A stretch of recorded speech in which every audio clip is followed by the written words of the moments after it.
간절히 기도드립니다. 아멘. 반갑습니다.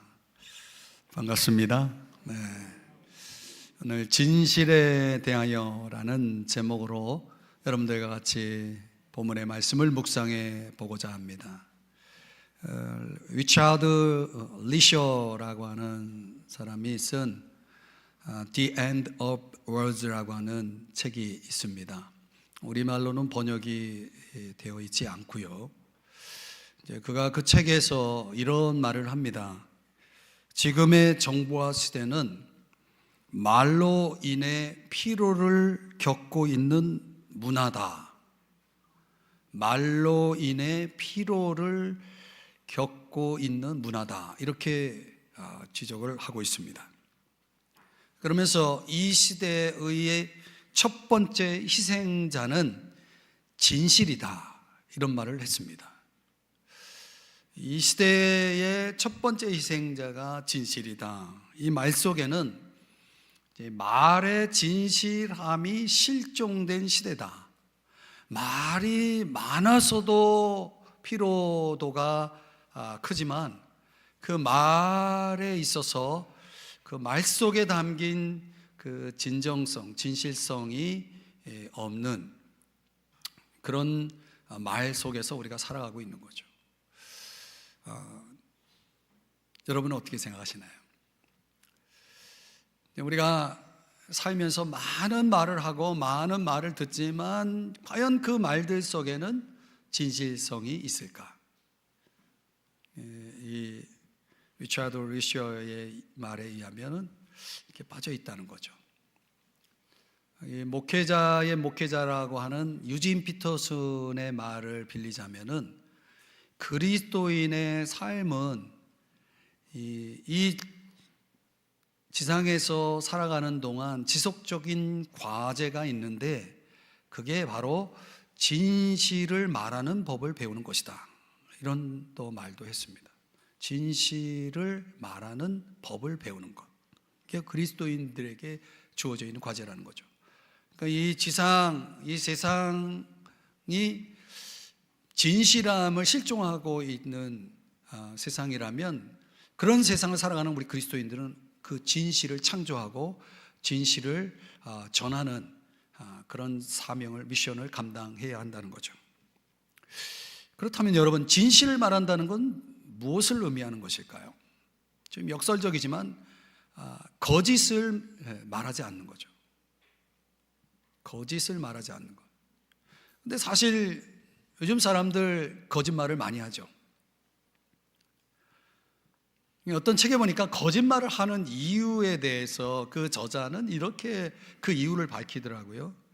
자기 자신에 대해서 자기 자신이 행위 중심이 되기 위해서 거짓말을 한다는 거예요. 자기가 중심이 되고 싶어하는 그런 의도가 있고 또 다른 사람들을 나에게 종속시키기 위해서 거짓말을 한다는 거예요. 그럴 수 있겠다 생각이 됩니다. 사실 거짓말이라고 하는 것은 되게 악한 의도로 하는 거짓말도 있겠지만 대부분은 좋은 의도로 거짓말을 하죠. 그래서 상대방이나 나 자신에게 있어서 그것이 최선의 길이라고 생각하는 경우가 많습니다. 좋은 일의 지름길로서 또 거짓말을 사용하기도 하는 거죠. 많은 이들이 이 진실함에서 나오는 결과를 받아들이는 인내가 없어요. 그래서 쉬운 길을 선택하는 거죠. 거짓말로. 자, 우리 시대에 대한 진단을 좀 먼저 내려보면서 오늘 성경이 사도 요한이 버가모 도시의 그리스도인들에게 보낸 편지의 내용인데 이 버가모라는 도시를 좀 우리가 한번 잠깐 생각해 보면요. 소아시아에 있는 가장 큰 도시였다고 합니다. 이 당시로 보면 이 도시는 이 로마 황제 시저에게 그 황제 숭배를 할 수 있는 신전을 첫 번째로 바친 그 신전이 있는 그런 도시였다. 그래서 이 버가모 총독에게 로마 황제만이 가지고 있는 사형 집행 권한을 주어서 소위 검의 권세를 부여한 그런 아주 특별한 도시로 알려져 있습니다. 또 거기에다가 이 버가모라는 도시는 의학이 발달한 도시로서 고대로 말하면 세계 최초의 병원이 있던 곳이다. 이 병원과 관련돼서 아스클레피오스라고 하는 신전이 이제 병원과 연결돼서 이렇게 병원으로 사용되어지는데, 여기서는 이 아스클레피오스라는 건 이제 치유의 신이죠. 뱀 신이라고도 하고, 이 신을 섬기는 신전 안에서 이제 여러 가지 다양한 치료들이 실행이 되었는데, 뭐 예를 들면 목욕 치료, 심리 치료, 음악 치료, 식이요법 치료, 이런 다양한 치료 방식을 동원해서 이제 우상 숭배와 연결해 가지고 당시 병원이 운영되었다고 합니다. 거기에다가 제우스, 디오니수스, 아테네, 그런 신들의 우상을 숭배하는 중심지이기도 했다는 거예요. 말하자면 우상 숭배의 아주 센터입니다. 거기에다가 그 헬라 문화와 함께 이제 문화 중심 도시로서 교육이 상당히 발달한 도시였다고 합니다. 근데 이런 차원에서 무려 20만 권에 해당되는 장소를 보유한 아주 큰 도서관이 있었다고 합니다. 알렉산드리아 다음으로 많은 책을 보유한 그런 차원의 아주 큰 도서관을 자랑하고 있던 도시였습니다. 이렇게 외관적으로 보면 모든 것을 갖춘 그야말로 가장 큰 도시라고 할 수 있겠는데, 이게 영적으로 보면은 그 버가모 도시는 죄악의 도시고 우상의 도시고 사탄의 도시였다는 거죠. 그런 도시 안에 교회가 존재하는데 그 교회가 버가모 교회였다는 것입니다. 근데 이 버가모 교회 성도들에게 어떤 문제가 발생이 됩니다. 이 버가모라고 하는 도시가 가지고 있는 이런 환경들이 버가모 그리스도인들을 어떻게 만들었냐면, 신앙을 말하는 방식을 자기 신앙에 대해서 말하는 방식이 아주 모호해지는 진실함의 문제를 안게 되었다는 것이에요. 왜 그렇게 되었을까요? 신앙적으로 보면은 그들이 사탄의 도시, 우상의 도시에서 살다 보니 교회는 당연히 공격을 받고 여러 가지 박해를 받을 그런 상황이었겠죠. 그래서 오늘 본문 13절의 말씀에 보면은 그 가운데 안디바라고 하는 순교자가 나오게 됩니다. 그리고 그 안디바의 신앙을 지지하고 따르는 성도들이 그 버가모 교회 안에 있었다는 것이에요. 여기 말씀대로 그들은 예수의 이름을 굳게 잡고 있었고, 정말 주님을 믿는 믿음을 저버리지 않는 굉장히 용감한 그리스도인들이었다는 거죠.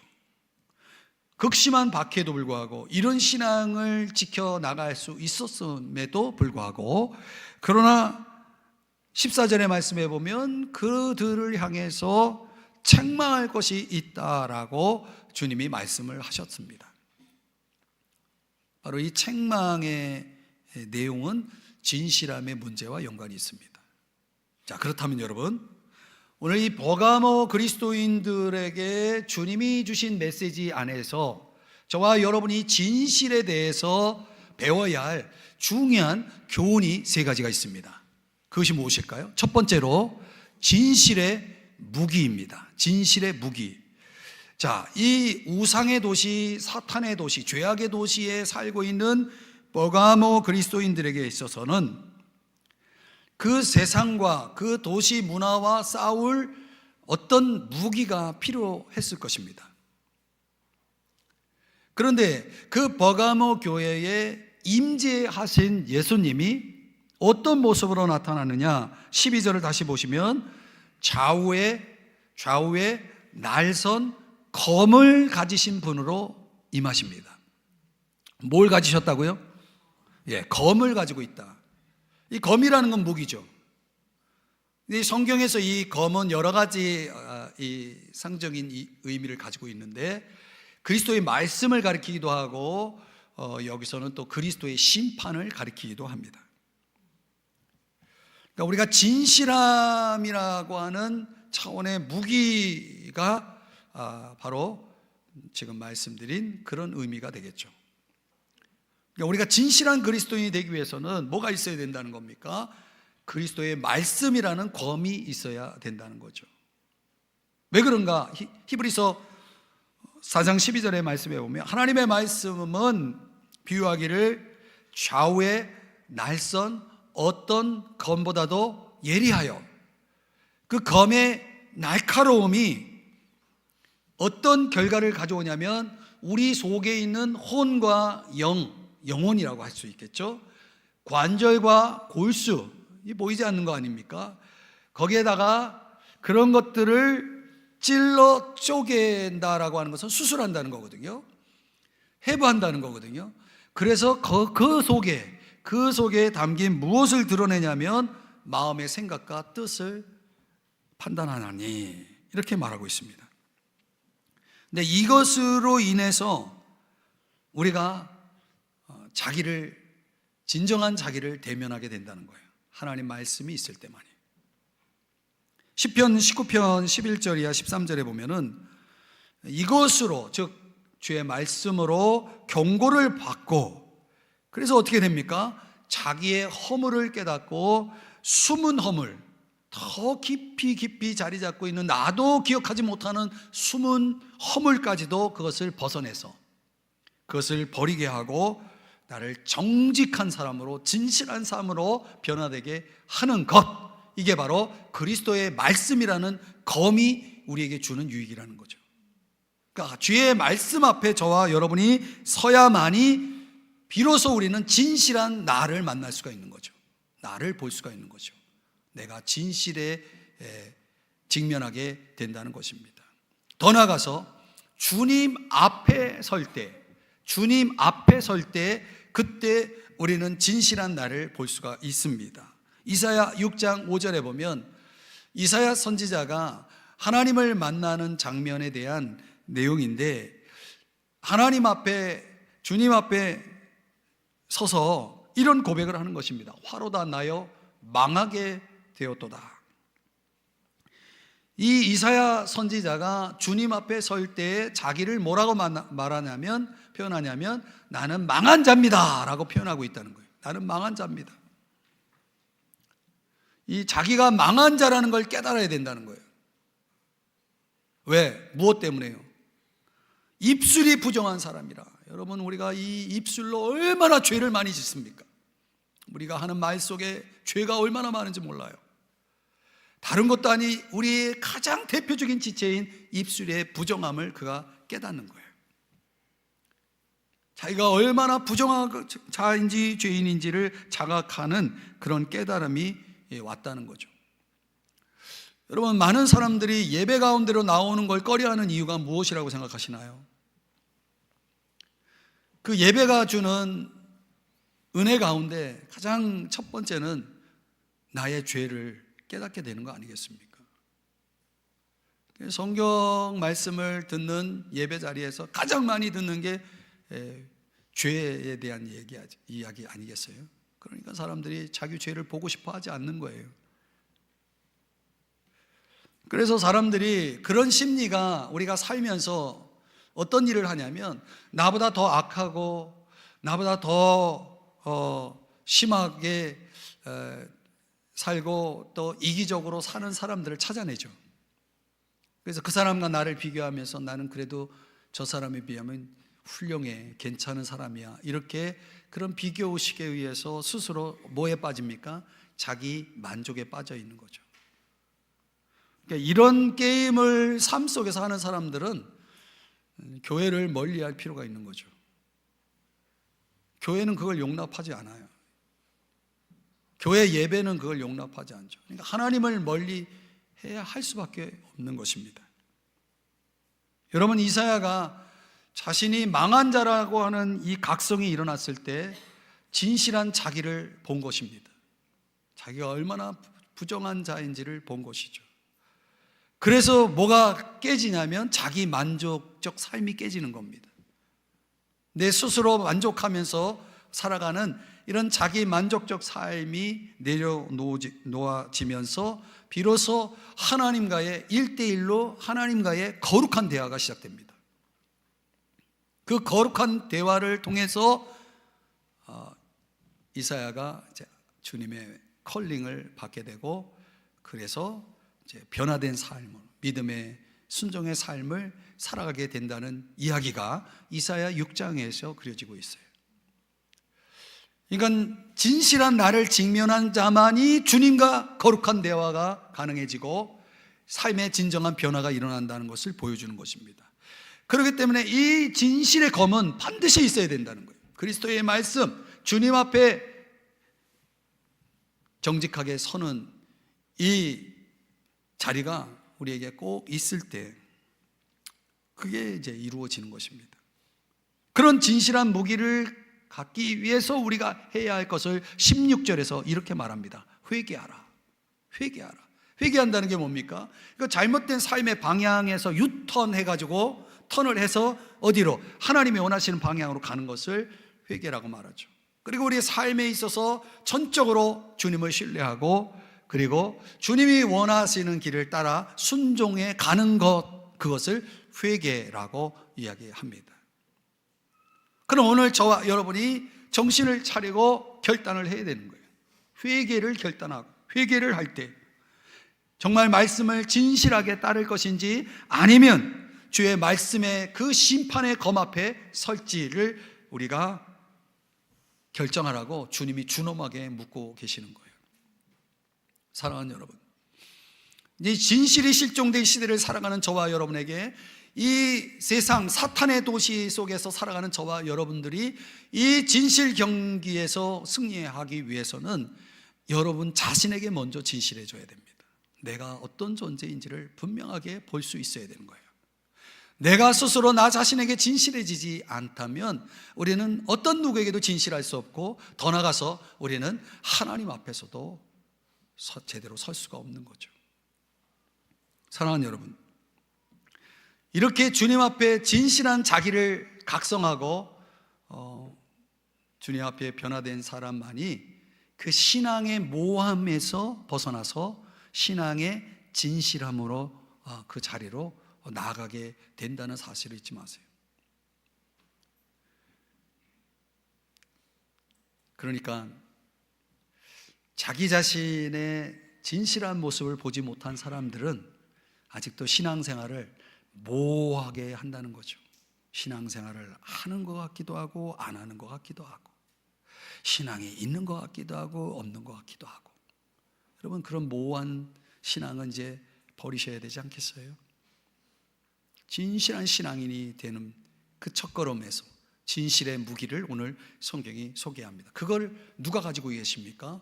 교회 안에 임재하고 계신 주님이 갖고 있는 거예요. 그 검을 여러분이 받으셔야 돼요. 그래서 그 검으로 진실한 그리스도인의 자리로 서야 됩니다. 두 번째는 진실의 분별이 있어야 되죠. 버가모 그리스도인들에게 있어서 이 사탄의 도시 안에서 극심한 박해를 받았음에도 불구하고 그들이 믿음을 지키는 용기를 드러낼 수 있었다는 것은 참 우리가 본받아야 될 부분입니다. 그런데 그들이 살고 있는 그 사탄의 도시는 매우 위험한 곳이었다. 그걸 오늘 본문 13절에서는 이렇게 표현합니다. 내가 어디에 사는지를 내가 아노니 거기는 사탄의 권자가 있는 데라. 자, 여러분 설명이 필요합니다. 저를 보시고, 여기 보니까 내가 어디에 사는지라는 표현이 나옵니다. 근데 거기가 어디냐면 사탄의 권자가 있는 데다. 즉 사탄의 영향력, 사탄의 권세가 맹위를 떨치고 있는 그런 곳에서 지금 버가모 그리스도인들이 살고 있다는 거예요. 근데 거기서 그런 표현을 씁니다. 내가 어디에 사는지, 요 산다 라는 단어를 여러분이 좀 이해할 필요가 있습니다. 우리가 보통 이 세상에 산다라고 말할 때 여러분 어디에 사세요? 그러면 뭐라고 여러분 답합니까? 경기도 고양시 덕양구 뭐 이렇게 나오죠. 그게 여러분들이 사는 곳이죠. 그런데 주님이 네가 어디에 사는지를 내가 안다라고 말할 땐 지금 여러분이 살고 있는 주소지를 알고 있다는 의미가 아니고, 거기서 사용하는 단어가 뭐냐면 파로이케인이라는 단어예요. 파로이케인. 이 파로이케인이라고 하는 단어는 일시적 거처라는 뜻을 가지고 있는 단어입니다. 그러니까 우리는 지금 어디에 살고 있냐면 파로이케인, 일시적 거처에 살고 있다. 왜 이런 의미의 단어를 사용하고 있냐면 우리가 순례자이니까. 우리는 이 땅에 나그네고 순례자이니까. 잠깐 거주하다가 우리는 우리의 시민권이 있는 저 하늘나라에 우리가 영원히 살게 될 그곳에 가야 하니까, 우리의 본향으로 가야 하니까. 그래서 이 파로이케인이라고 하는 이 단어를 통해서 우리는 언제라도 떠날 준비를 하고 있는 텐트에 살고 있는 자로 우리가 이 땅에 거주하고 있어야 된다라고 하는 거죠. 우리 모두는 다 콘크리트 집에서 살고 있잖아요. 텐트에서 안 살고. 그러니까 우리의 마음 중심은 계속 우리는 나는 언제든지 주님 부르시면 저 하늘나라로 가서 영원히 살게 될 나의 집으로, 나의 진짜 집으로 간다, 이런 생각을 가지면서 살라는 거예요. 그런데 오늘 본문에서는 파로이케인이라는 그런 의미의 단어를 쓰지 않고 카토이케인이라고 하는 단어를 쓰고 있어요. 이 카토이케인은 영구적이고 안정적인 거처를 얘기합니다. 그러니까 이 단어대로라면 너희들이 거기서 계속 살아야 돼 라고 주님이 말씀하셨다는 거예요. 잠시 사는 게 아니라 너희들 계속 살아야 돼. 왜 카토이케인이라는 단어를 썼을까요? 그 의미는 이런 겁니다. 지금 버가모 그리스도인들은 빨리 이 도시를 떠나고 싶은 거예요. 순교자가 나왔고 너무나 박해가, 공격이 너무나 심하고 빨리 신앙생활 좀 편하게 할 수 있는 곳을 찾아서 이 도시를 떠나고 싶어 하는 거예요. 그런데 주님이 뭐라고 말씀하냐면 너희들 이 도시를 떠나면 안 돼. 이 도시가 지금 사탄의 권세 아래에 있는데 이 사탄이 지배하는 이 도시를 떠나지 말고 오히려 이 도시의 상황을 너희들이 정복해야 돼. 사탄이 지배하고 있는 것이 아니라 너희들이 지배하는 도시로 만들어야 돼. 그러기 위해서 너희들이 계속 이 도시를 떠나지 말고 여기 살아야 돼 라고 하는 의미에서 카토이케인이라는 단어를 썼다는 거예요. 그러면 도대체 주님이 말씀하신 이 카토이케인, 이 상황을 정복해야 한다라고 할 때 이 도시의 상황이 도대체 어떤 상황이었을까? 오늘 본문 14절 15절에서는 두 개의 표현으로 그 내용을 설명할 수 있겠습니다. 하나는 발람의 교훈, 두 번째는 니골라 당의 교훈. 자, 이것도 여러분에게 설명이 필요한 거예요. 이 버가모 도시에 사탄이 이 도시를 장악하고 있는데 두 가지로 장악하고 있는 거예요. 발람의 교훈, 또 하나는 니골라 당의 교훈. 그럼 이 발람의 교훈이라는 것은 뭐냐? 오늘날로 말하면 만몬주의예요. 여러분들은 하나님을 믿습니까? 그러면 우리는 I believe in God 이렇게 하잖아요. 그런데 오늘날 세상 사람들은 I believe in 돈 이렇게 한단 말이에요. 돈이 신이에요. 그걸 만모니즘이라고 얘기하죠. 만몬주의, 물질 만능주의. 이 발람의 교훈을 좀 설명하면 구약 성경 민수기라는 성경의 22장, 23장, 24장의 세 장을 내용을 보면 거기에 발람이라고 하는 미디안 족속의 제사장 이야기가 나와요. 근데 이 발람이 제사장이면서 이제 모압의 왕인 발락이 찾아와. 그래서 이스라엘 백성들을 저주해 달라라고 딜을 합니다. 너 저 이스라엘 백성들을 저주해 주면 내가 아주 큰 상금을 줄게. 이렇게 딜을 해서 이 발람이 그 상금을 받고 싶어 했어요. 물질적인 욕심이 있어가지고 자기의 그 이득을 위해서 이스라엘 백성들을 저주하러 가는데 하나님이 계속 그 저주하지 못하게, 이스라엘을 저주하면 안 된다, 못하게 막는 거예요. 결과적으로는 가게 됐어요. 그런데 하나님이 저주하지 못하게 하니까 저주는 못 됐어요. 그런데 이 상금을 받으려면 뭔가 딜을 해야 되는데, 뭘 줘야 되는데 뭘 주냐면 이스라엘 백성들을 무너뜨릴 수 있는 좋은 계략을 줍니다. 그게 뭐냐? 40년 광야 생활의 엄격한 생활 속에 눌려있던 이스라엘 백성들에게 잠시 마음을 풀어줄 자리를 마련하자. 그게 뭡니까? 모압 파티입니다.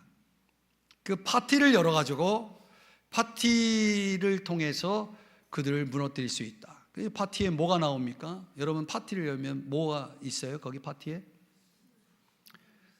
네, 다 나와요. 여기. 자, 이제 고기가 나오고 또 술도 나오고 또 여자도 나오고 막 다 나오는 거예요. 그러면서 거기서 제공되는 고기는 모압 그 우상에게 제사했던 음식들이.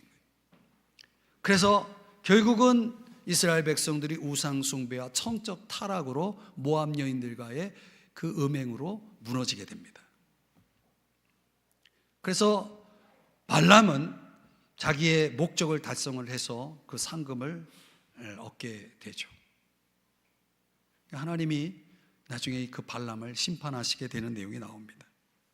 버가모 그리스도인들은 순교하기까지 그들의 믿음이, 그들의 충성심이 대단했지만 먹고 마시는 문제에서 넘어져요. 여러분, 이걸 잘 생각을 해야 됩니다. 그러니까 버가모 교인들을 넘어지게 한 발람 교훈은 예를 들면 이런 거예요. 아니, 우상 그 신전에 가서 그냥 한번 절해주고 로마 황제가 나의 주님입니다. 그럼 말 한마디만 하면 뭐 어떠냐? 너 중심에 예수님을 뭐 버리는 것도 아니고, 예수님 너 믿는 그 믿음 그냥 가지고 있으면서, 예수 믿는 믿음 가지고 있으면서 우상 신전에 가서 절도 할 수 있고 로마 황제가 주님이라고 말할 수 있는 거 아니냐? 이런 제안이 들어오는 거예요. 그럼 내 마음 중심이 중요하니까, 뭐 내가 그런 행동을 한다고 내가 예수님 안 믿는 것도 아니니까, 이렇게 그걸 받아들이는 사람이 나온 거예요. 거기에 그 논리가 뭐냐면 생각이 중요하고 마음이 중요한 거지, 내 행동으로 하는 거는 그런 것들은 그냥 그럴 수 있는 거야 라는 거죠. 예를 들면 요즘 상황으로 바꾸면, 야, 술 한잔 한다고 해가지고 우리가 뭐 예수 믿는 게 없어지냐? 점집에 가가지고 점 한 번 봤다고 우리가 뭐 신앙 버리는 것도 아닌데 뭐 그게 큰 문제냐? 그러니까 한 번 갔던 게 두 번 가고, 한 잔 했던 게 10잔 가고 막 그러면서 그런 쪽으로 자꾸 깊이 발을 담그는 거예요. 그래서 이 신앙인들을 이중 표준을 가지고 신앙생활을 하게 만드는 거예요. 이중 표준인 게 뭡니까? 교회 안과 교회 밖의 생활을 달리하는 거죠. 이런 걸 뭐라고 말하냐면 세속화, 세큘러리즘이라고 말합니다. 이게 아주 무서운 이 시대의 사탄의 계략입니다.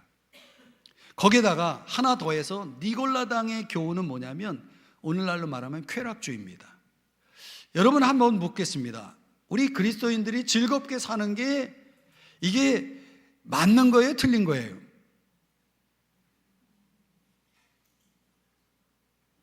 잘 모르겠어요? 여러분, 전도서를 보면 인생은 즐겨야 된다라고 말씀하고 있습니다. 왜? 하나님의 선물이니까. 성경은 우리 인생의 즐거움에 대해서 정죄하지 않습니다. 그런데 문제가 있어요. 니골라당의 교훈 속의 그 쾌락주의는 선을 넘는 거예요. 여러분, 하나님 말씀을 벗어나서 내가 쾌락을 즐기고 있다면 그 즐거움은 그건 금해야 되는 겁니다. 처음에는 그냥 좋고 뭐 재미있고 막 이렇게 가다가 그게 조금 선을 넘기 시작하면서 이제 하나님 말씀에서 벗어나는 일들이 얼마나 많은지 몰라요. 처음에 재미로 하죠. 여러분, 카드놀이도 처음에 재미로 하죠. 그 선을 넘습니다, 나중에. 이런 게 얼마나 많은지 몰라요. 그러니까 버가모 교인들에게 주어진 그 미혹이라는 것이, 사탄의 거짓말이 뭐냐면 이런 거예요. 중요한 건 사람이 마음이 중요하고, 내 마음 중심이, 내가 믿음을 갖는 게 중요하지. 우리가 이 세상 살면서 너무 딱딱하게 살지 말고, 좀 세상 사람들과 잘 어울리고 사이좋게 지내고, 그 사람들에게 너무 밉보이지 말고, 좀 그 사람 거북하게 하는 거, 그런 거 하나님이 원치 않으니까 세상 사람들과 좀 잘 지내보시오, 이렇게 말하는 걸 들으면 어떻습니까? 솔깃하죠? 거짓말이에요. 사탄의 거짓말입니다. 여러분 잘 들어보세요. 진리가 진리이려면 몸으로 살아내야 됩니다. 내 몸으로 살아낸 진리만이 진리입니다. 중요한 말씀을 드리는 겁니다. 우리의 말과 삶의 방식이, 이게 분리되는 건 사탄의 전략입니다. 여러분, 교회 와가지고 아무리 말로 신앙 고백하고 믿습니다 아무리 해도 나가서 사는 삶이 그 고백과 일치하지 않으면 그건 사탄이 좋아하는 겁니다. 진리는요, 우리가 전하는, 우리가 믿는다라고 말하는 내용만 진리가 아니라 그걸 사는 삶의 모양도 포함하고 있다는 거예요. 아십니까? 이 버가모 교회가 순교자 시험을 통과했어요. 아주 큰 승리를 거뒀어요. 주님께 칭찬을 받았어요. 그런 후에 그들의 일상으로 돌아갔을 때 그들이 긴장을 풀었어요. 자기들의 믿음의 그 긴장을 풀면서 이제 좀 주님께 충성도 보였고 칭찬도 받았으니 이제 좀 즐겨보자, 이웃과 좀 어울리면서 좀 멋진 정인으로서 한번 살아보자, 이런 식으로 그들의 영적 긴장을 풀었을 때, 그때 이제 사탄의 밥이 된 것입니다. 사랑하는 여러분, 우리는 죄인들과 관계 속에서 살아가야 됩니다. 그러나 그들의 죄를 받아들이면 안 됩니다. 진실한 그리스도인은 진리를 따라 살아가는 것입니다. 진리는 올바른 답이 아니라 올바른 삶이어야 합니다. 예수 그리스도는 아무도 보는 사람이 없을 때 우리의 행동을 통해 표현되는 인격적 진리입니다. 누구도 보지 않을 때, 그때 바로 내가 그 예수 그리스도의 인격적 진리를 드러내야 된다는 거예요. 보는 이 없다고 내가 하고 싶은 거 다 하고, 그건 진실한 그리스도인 아닙니다. 사탄은 그걸 다룰 수 있다라고 주장하는 겁니다. 이게 거짓말입니다. 다르면 안 되는 겁니다. 여러분이 지금 이 시간 예배하고 있는 이 모습과 여러분이 살아가는 모습이 다르면 안 되는 것입니다.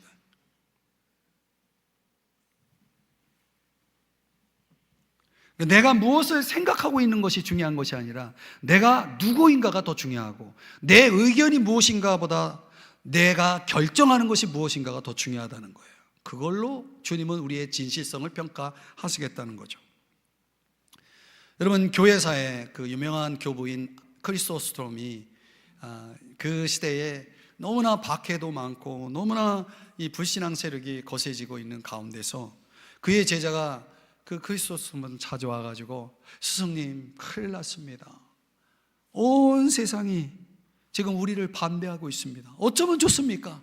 막 걱정하면서 이런 질문을 던지니까 크리소스톰이 이렇게 답했다고 합니다. 그래? 그러면 우리가 온 세상을 반대하면 되지 않겠냐? 여러분, 그렇지 않습니까? 여러분, 세상이 교회를 미워한다고, 세상이 교회를 미워한다고 교회가 세상에 맞춰야 됩니까?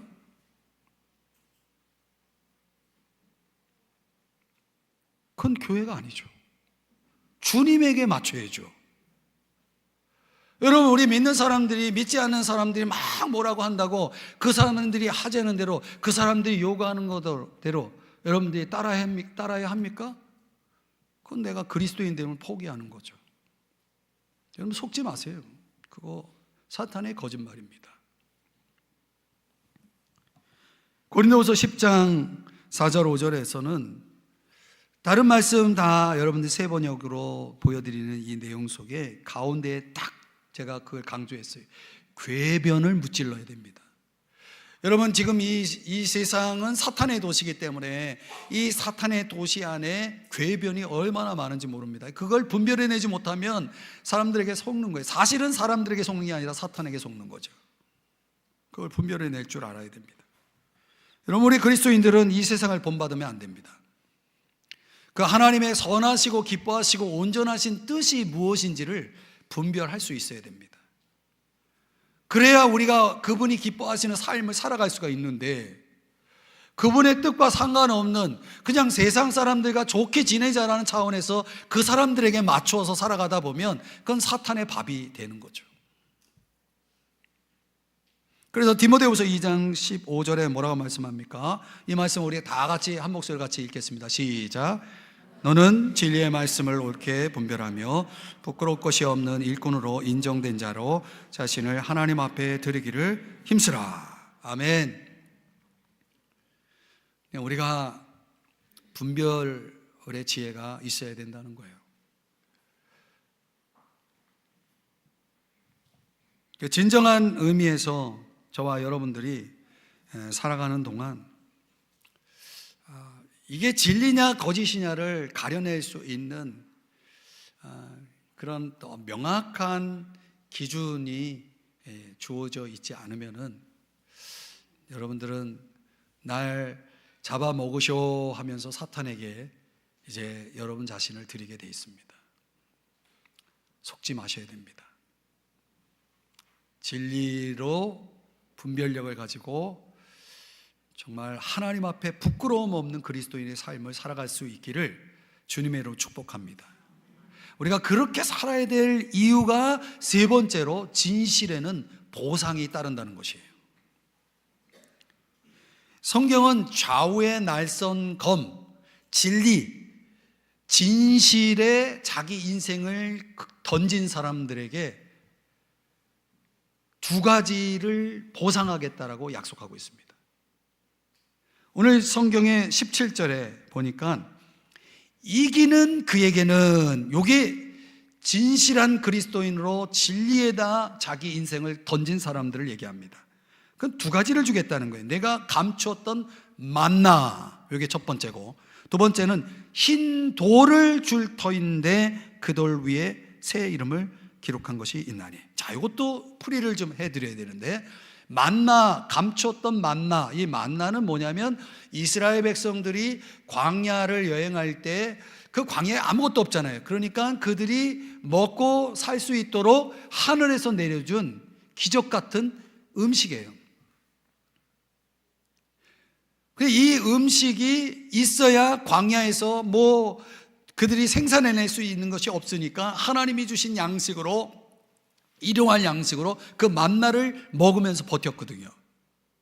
그런데 요한복음 6장에 보니까 예수님께서 뭐라고 말씀하냐면, 내가 너희들 이스라엘 백성들이 그 광야에서 먹었던 그 만나야, 내가 곧 생명의 떡이야. 이 떡을 먹어야 너희들이 영원히 살아. 이렇게 주님이 이 만나를 자기에게 적용하셨어요. 그리고 여러분들이 장차 하늘나라에 가게 되면은 우리가 아담 조상이 잃어버렸던 낙원에 있던 생명나무에서 맺는 열매, 그 생명의 열매를, 영원히 살 수 있는 열매를 먹을 수 있도록 그날 여러분들이 하늘나라 가시게 되면은 그 열매를 주시겠다는 그런 약속입니다. 그러니까 이 감췄던 만나라고 하는 것이 주는 의미는 한마디로 참된 만족이라는 거예요. 여러분, 세상에 어떤 것도 여러분이 먹고 먹어도 여러분을 만족시키지 못합니다. 세상은 모든 걸 다 줄 것처럼 약속하지만 막상 그것을 내가 쥐면 만족이 없습니다. 아십니까, 여러분? 오직 예수 그리스도만이 여러분에게 참된 만족이 될 수 있다는 사실, 그분이 주시는 생명을 가져야만이 여러분이 참되게 만족할 수 있는 삶을 살아갈 수 있다는 것을 약속하고 있으면서, 그걸 위해서 여러분의 인생을 진실에다가 진리에다가 던지라는 거예요. 두 번째 주시는 약속이 뭐냐면 흰돌입니다. 중동 지방의 고대 그 도시 안에, 이 중동 지방에서 재판이 벌어지면 재판관이 흰 돌을 던져준다라는 것은 뭐냐면 무죄를 선언합니다. 당신은 무죄요 할 때 흰 돌을 던져줬다는 거예요. 그 흰 돌은 무죄를 의미합니다. 또 여러분들이 영화에서 보셨는지 모르겠지만 검투사들이 검을 가지고 노예와 노예가 둘이 싸웁니다. 그래서 이기는 노예에게 흰 돌을 던져줍니다. 그럼 이거는 너는 지금부터 자유의 몸이다 라고 하는 선언입니다. 여러분, 배너라는 영화를 보면 배너가 검투사로 싸워서 이겨가지고 귀족의 아들로 입양되지 않습니까? 그래서 새 삶을 출발하죠. 똑같은 겁니다. 흰 돌을 주겠다는 건 뭘 의미합니까? 너는 이제 무죄로서 더 이상 노예가 아닌 아들로서 새로운 신분으로서 새로운 삶을 살아갈 수 있는 자유다라는 것을 선언하는 것입니다. 여러분, 사람들은요 이상하게 자유를 위해서 죄를 짓습니다. 자유를 위해서 죄를 짓지만 그 죄가 나를 노예로 삼습니다. 죄의 노예가 되어 살아갑니다. 그러나 우리 주님은 진정한 자유를 주십니다. 진리를 알지니 진리가 너희를 자유하게 하리라. 자유를 주시는 겁니다. 참된 자유를 주시는 거죠. 더 나아가서 거기다가 새 이름을 기록했다는 것은, 흰돌에다가 새 이름이 기록된 그것은 당시로 말하면 신분증이에요. 출입증이에요. 이제 권력자를 수시로 만날 수 있는 그런 출입증과 같고 마치 신용카드와 같은 거예요. 그냥 때를 따라 돕는 은혜, 주의 능력을 힘입어 살아갈 수 있는 출입증을 거기다가 흰돌에다가 새겨서 그걸 주시는 거예요. 자유만 주는 게 아니라 플러스해서 능력까지 주시는 그런 약속을 하고 있는 것입니다. 여러분, 이런 선물 받아야 하지 않겠습니까? 근데 우리 그리스도인들의 싸움은 선과 악의 싸움이 아닙니다. 진리와 거짓의 싸움입니다. 이 싸움에서 우리가 잘 싸운다는 것은 진리 쪽에 내가 인생을 던지고 진리와 거짓을, 옳음과 거짓을 잘 분별한다는 의미가 되는 것입니다. 그러면 주님은 반드시 진리를 지켜주고, 그리고 그 진리가 옳다라는 것을 입증해 주십니다. 그리고 그 자들에게, 진리를 지킨 자들에게 뭘 주십니까? 만나를 주시고, 또 그래서 새 힘을 주셔서 더 나아가서 자유와 능력을 부여하시는 것입니다. 거기에 참된 승리가 있는 거죠. 사랑하는 성도 여러분, 여러분은 진정 살면서 어떤 만족을 원하십니까? 여러분의 만족은 무엇입니까? 여러분은 어떤 자유를 추구하십니까? 우리가 어떤 대가를 치르더라도 내 신앙 고백과 내 삶이 일치를 추구하는 그런 그리스도인으로 살아간다면 이 어두운 종말의 시대 속에서 진실한 그리스도인으로서 승리할 수가 있을 것입니다. 그래야 우리에게 참된 만족과 자유가, 능력과 승리가 주어지는 것입니다. 이제 말씀을 정리하면서 진실한 그리스도인으로 마지막까지 인생 경주를 달렸던 한 그리스도인의 이야기가 있습니다. 그는 목사의 아들로 태어났지만 가난했습니다. 그래서 돈이 없어가지고 대학교를 중퇴했습니다. 그리고 보험회사의 세일즈맨으로 들어가서 일을 했습니다. 23살 때에 그가 우연히 한 방송국에서 노래를 부를 기회가 있었는데, 놀랍게도 그 방송국에서 당신이 우리 방송국의 전속 가수로 데뷔를 하게 해주겠다, 당신에게 내가 부를 약속하마 하면서 그런 제의를 하게 됩니다. 근데 이 사람이 평소에 교회를 너무 좋아하고 사랑하고, 그리고 교회 예배 때마다, 집회 때마다 그 하나님을 찬양하는 그런 시간을 가졌는데, 내가 방송국 전속 가수가 되면 틀림없이 그런 모든 기회가, 하나님을, 내가 좋아하는 교회도 제대로 못 가고 내가 하나님을 찬양하는 기회도 사라질 것이라고 하는 생각을 하면서 고민에 빠지는 거예요. 그래서 고민을 하면서 그가 기도를 하고 있는데, 그 어머니가 평소에 좋아하던 신앙시를 적은 쪽지가 주머니에서 나오는 거예요. 그걸 보면서 펑펑 울고 주님 앞에 이렇게 기도를 했다는 겁니다. 주님, 제 입술을, 제 존재를 오로지 주님만을 찬양하는 데 쓰겠습니다. 그렇게 기도를 했다는 것입니다. 그리고 또 그렇게 살았습니다. 그때 그가 그 감동을 가지고 작곡을 하고 그 시를 가지고 노래를 불렀는데, 우리가 좋아하는 찬송가 94장의 내용입니다. 주 예수보다 더 귀한 것은 없네. 이 세상 부귀와 바꿀 수 없네. 영죽을 내 대신 돌아가신 그 놀라운 사랑 잊지 못해. 세상 즐거움 다 버리고 세상 자랑 다 버렸네. 주 예수보다 더 귀한 것은 없네. 예수 밖에는 없네. 조지 베버리 쉐아의 이야기였습니다.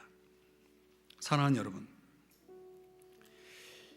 우리 주님이 마음이 청결한 자는 복이 있나니 그들이 하나님을 볼 것이며 라고 하는 말씀을 하신 적이 있습니다. 그 마음이 청결하다는 게 뭡니까? 싱글 하트예요. 마음이 하나여야 됩니다. 그런데 우리가 이 세속 도시, 이 사탄의 도시, 이 세상을 살아가면서 우리 그리스도인들이 마음이 여러 개입니다. 주님께 드린 마음이 있고, 세상에 드린 마음이 있고, 또 내가 좋아하는 것에 드린 마음이 있고, 마음이 너무 많은 거예요. 싱글 하트가 아니에요. 더블의 더블. 그 마음이 청결하지 않은 거예요. 그래서 사람들이 하나님을 보지 못합니다. 하나님을 경험하지 못합니다. 사랑하는 여러분, 마음이 청결해야 복이 있습니다. 기독교 철학자 키에르케고르의 말을 빌리자면은, 하나님께 집중하는 일념, 그 한 마음이, 그게 청결의 비결입니다. 그럼 오늘 우리가 이 세속도시, 사탄의 도시에서 자꾸 사탄이 자꾸 딜을 요구합니다. 우리에게 내가 이거 줄 테니 너 신앙에 이거 나에게 다오. 이 타협이 무섭게 덤벼듭니다. 그래서 오늘날 우리 기독교 안에, 교회 안에 신앙이 모호한 사람들이 너무 많습니다. 저 사람을 믿는 사람이라고 인정할 수 없는, 그렇다고 안 믿는다라고 또 주장할 수도 없는 그런 사람들이 너무 많다는 거예요. 이게 사탄의 승리죠. 사랑하는 여러분, 이제는 우리가 결단해야 됩니다. 우리 그리스도인됨의 브랜드를 명확하게, 그 색깔을 명확하게 해서 내가 진리의 인생을 던지고 끝까지 진실한 그리스도인으로 달려가야, 그래야 여러분에게 참된 만족도, 주님의 인정도, 하늘의 명예도 주어질 것을 약속하고 있는 거예요. 할렐루야. 여러분, 모호한 신앙 이제 끝내시죠. 진실한 그리스도인으로 여러분 끝까지 남을 수 있기를. 그래서 거룩한 신부로 이제 곧 오실 주님의 재림을 맞이해야 되잖아요. 그게 저와 여러분의 오늘 설교를 통해 주어진 이제 호목 숙제가 되겠습니다. 이 숙제 잘 풀어 가시기를 주님의 이름으로 축복합니다. 기도하겠습니다. 사랑하시는 주님, 오늘 우리가